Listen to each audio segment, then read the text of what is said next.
Welcome to Smalltalk Daily for Wednesday, June 16th, 2010. This morning I wanted to go through a little thing I built in Smalltalk actually quite a while ago, the ability to aggregate a bunch of stuff out of RSS feeds into kind of a mini listing within a website. So you see this often on website sidebars where you'll see a bunch of things that were pulled out of an RSS feed. I wanted to have that same capability in my blog server, so I wrote something a while ago. I don't actually use it on jarober.com or the Syncom Smalltalk site, but I do use it on the Stick site to pull stuff from recent feeds.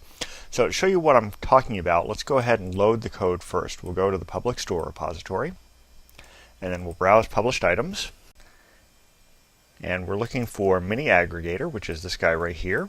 We'll take the latest version. We'll do a load on that. Now, it's going to load a whole ton of prerequisites, so I'm going to pause this while it does that. Okay, so with that in, we can close this. Let's just take a brief look in the browser. It brought in a whole bunch of stuff. You notice syndication handling is the baseline code I use in Bottom Feeder for handling Atom and RSS feed, so I needed that. And then to come down to the package itself, which is in the M's, mini aggregator, you find that the main thing is reader, and then there's the aggregator namespace, and then there's feed and item.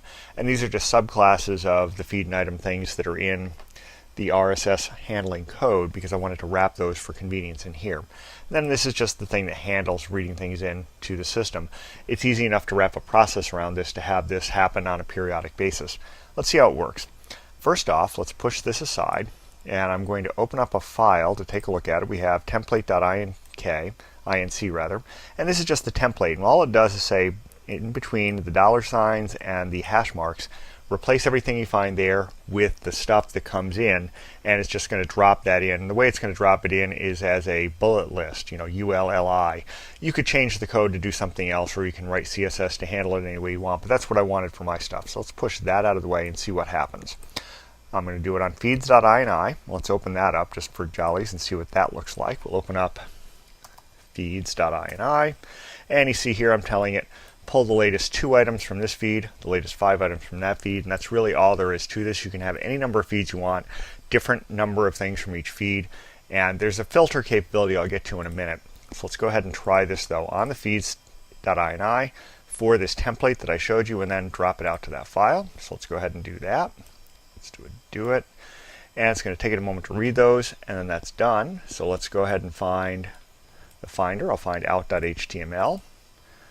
And I'll bring this over, and that's all it does. It drops the latest things in here. Now, let's say that you didn't want things like this dropping into the feed. You said, well, this is a Smalltalk list. I only want Smalltalk related things, so I want it filtered. Well, there's a capability for that. You can go ahead and add a filter. So I have this filter definition, and I have keywords, and you can filter on the category, you can filter on the title, you can filter on the descriptive text, so you can filter on different things.